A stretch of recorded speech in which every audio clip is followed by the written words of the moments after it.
अमचन music की शानदार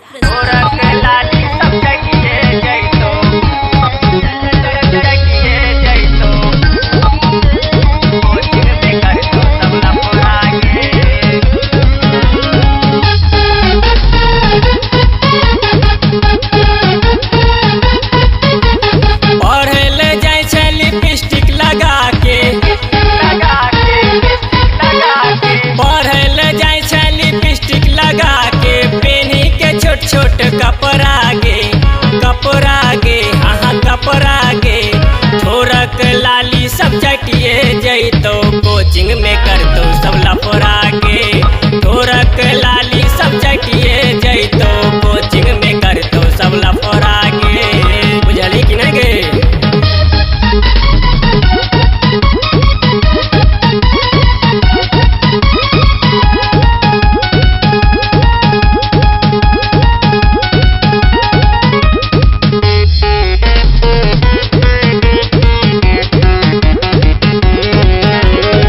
चढ़ गेलो जवानी गे छोरी 16 बरस में दरभंगा सहरसा वाला के तू बैस गेलही नजर में।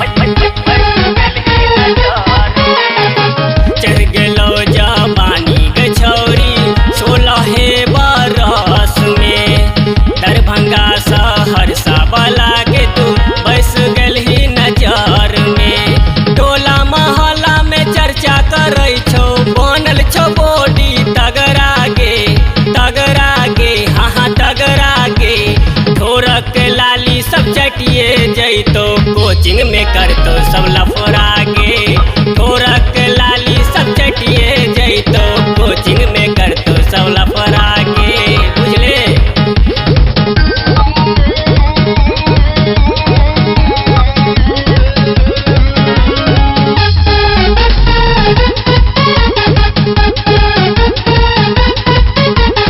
छोट घाघरी में टंगरी देखा के सगरो कलही विवाद गे तोरा पीछा पड़ल छोगोरी देख मुरारी निषाद गे। छोट घाघरी में टंगरी देखा के सगरो कलही विवाद गे तोरा पीछा पड़ल छोगोरी देख मुरारी निषाद गे।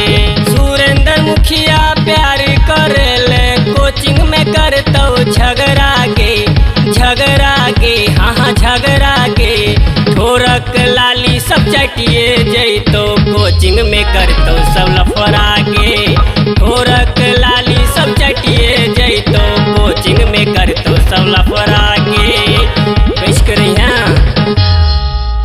अमचन म्यूजिक की शानदार प्रस्तुति।